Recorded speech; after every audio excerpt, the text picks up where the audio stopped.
बचपन में हम सबसे एक बहुत बड़ा झूठ बोला गया था, याद है? जब सब बोलते थे कि बस 10th कर लो फिर मजे हैं, फिर उसके बाद बोलते थे कि 12th निकाल लो फिर मजे ही मजे हैं उसके बाद। लेकिन फिर कॉलेज, एंट्रेंस एग्जाम, नौकरी, लाइन खत्म ही नहीं होती है कभी। पर सच बताऊं, वो जो दिन है ना, लाइफ सेट है, आगे सब मजे हैं, वो दिन कभी नहीं आता। Hello everyone, I am Shivangi, welcome to my YouTube channel. और आज की इस वीडियो में मैं बात करने वाली हूँ इंडियन एजुकेशन सिस्टम का जो ट्रैप है उसके बारे में। एक ऐसा जाल जहाँ हमें पढ़ना तो सिखाया जाता है पर जीना, सोचना, पैसे कमाना नहीं सिखाया जाता। इस सिस्टम की शुरुआत यहाँ पे ज्ञान से नहीं होती, शुरुआत होती है कंपैरिजन से। बच्चे पैदा नहीं होते उससे पहले तो बोलते हैं शर्मा जी के बेटे को देखो, शर्मा जी की बेटी को देखो। किसी दूसरे शर्मा जी की बेटी की बात हो रही है गाइस, मेरी नहीं। बात का बेस बस इतना है कि बच्चा पैदा होता है नहीं, उससे पहले उसको कंपैरिजन के झूले में रख देते हैं, जहाँ वो बस झूलता ही रहता है बेचारा जिंदगी भर।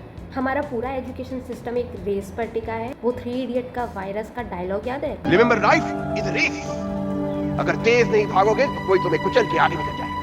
ये वही रेस है जहाँ पर बंदर, हाथी, घोड़ा, मछली और जो भी अलग अलग तरह के जानवर है ना, उन सबको एक ही पेड़ दे दिया है और उस पर चढ़ने को बोल दिया है। जो पहले चढ़ गया और सबसे जल्दी चढ़ गया वो टॉपर, और बाकी सब रिजेक्टेड और डिफेक्टिव भी। जैसे बच्चों में ही कुछ कमी है, हमें रटना सिखाया जाता है। जो रात को 1-2 बजे तक रट कर उसे सुबह शीट पर उल्टी करके आ गया वो इंटेलिजेंट, और बाकी सब उनका क्या।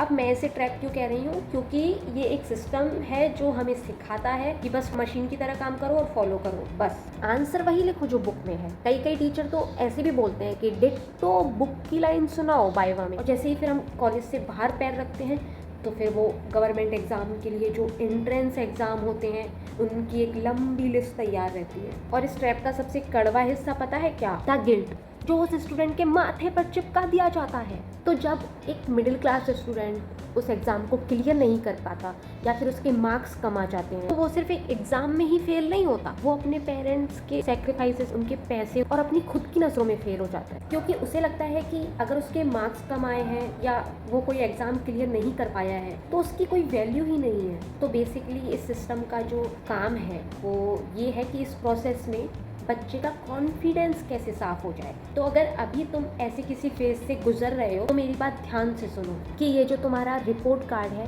ये तुम्हारे दिमाग का एक्सरे नहीं है। ये कभी भी ये नहीं बताता कि आप लाइफ में आगे क्या क्या कर सकते हो और क्या क्या करोगे। तो अब बात करते हैं कि इस चीज़ का सॉल्यूशन क्या है। तो इस ट्रैप से बाहर निकलने के लिए क्या कर सकते हैं कि पढ़ाई बिल्कुल मत छोड़ो, कॉलेज की पढ़ाई करो, डिग्री लो, लेकिन उस एजुकेशन को सिर्फ कॉलेज की दीवारों तक ही मत रखो। ये सब मैं कैसे बोल रही हूँ? क्योंकि मैं भी उन्हीं चीज़ों से निकली हूँ यार, और इसीलिए मैंने ये चैनल भी शुरू किया है। इंटरनेट पर सब कुछ फ्री है, कोडिंग, डिज़ाइनिंग, पब्लिक स्पीकिंग, वो सीखना शुरू करो। हम इस सिस्टम को, इन चीज़ों को एक दिन में तो नहीं बदल सकते, लेकिन हम खुद को तो बदल सकते हैं ना। इस वीडियो को अपने उस दोस्त के साथ शेयर करो जो अभी एग्ज़ाम के स्ट्रेस में है। और अगर तुम भी इस फेज से कभी निकले हो या अभी निकल रहे हो तो अपनी कहानी कमेंट में ज़रूर शेयर करो। तो चलो इस वीडियो को यही एंड करते हैं और मिलते हैं अगली वीडियो में। तो लाइक, शेयर एंड सब्सक्राइब कर दो, और तब तक के लिए बाय बाय।